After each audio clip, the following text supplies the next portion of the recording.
USC has defeated Arizona State 42-25. Let's empty the notebook. With its win against the Sun Devils, the Trojans have now surpassed its entire win total for the 2021 season. The Trojans' 5-0 start is just its fourth in the last 27 seasons. USC has now scored 40-plus points in 4 of its 5 games this season after having 3 of those games in the last 2 seasons combined. This stat is probably the most foreign to USC fans who have watched the last several seasons.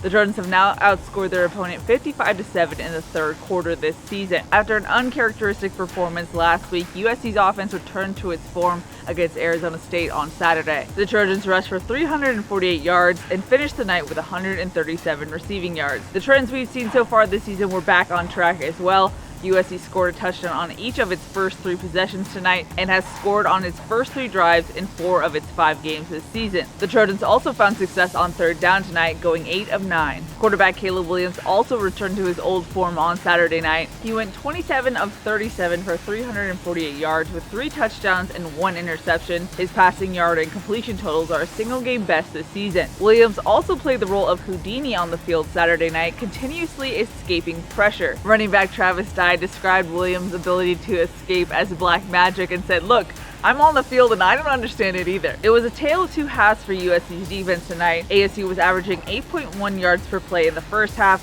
but just 3.3 yards per play in the second half. Defensive coordinator Alex Grinch attributed the change to one half effort, another half abandoning USC's zone coverage. He noted how he was disappointed in USC's zone coverage and specifically pointed out the sole turnover the defense came away with.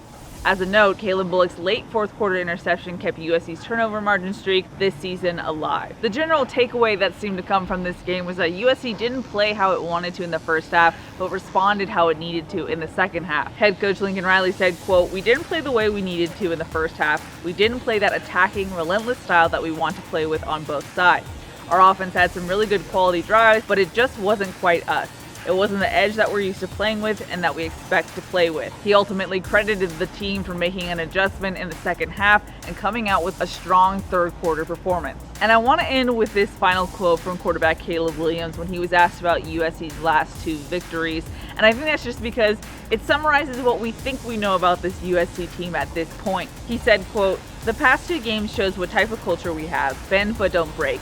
We're going to fight, we're going to get punched, and we're going to get right back up, and we're going to knock them out." Alrighty, that's going to wrap it up for Emptying the Notebook. Stay tuned for more post-game coverage on USCTrojans.com.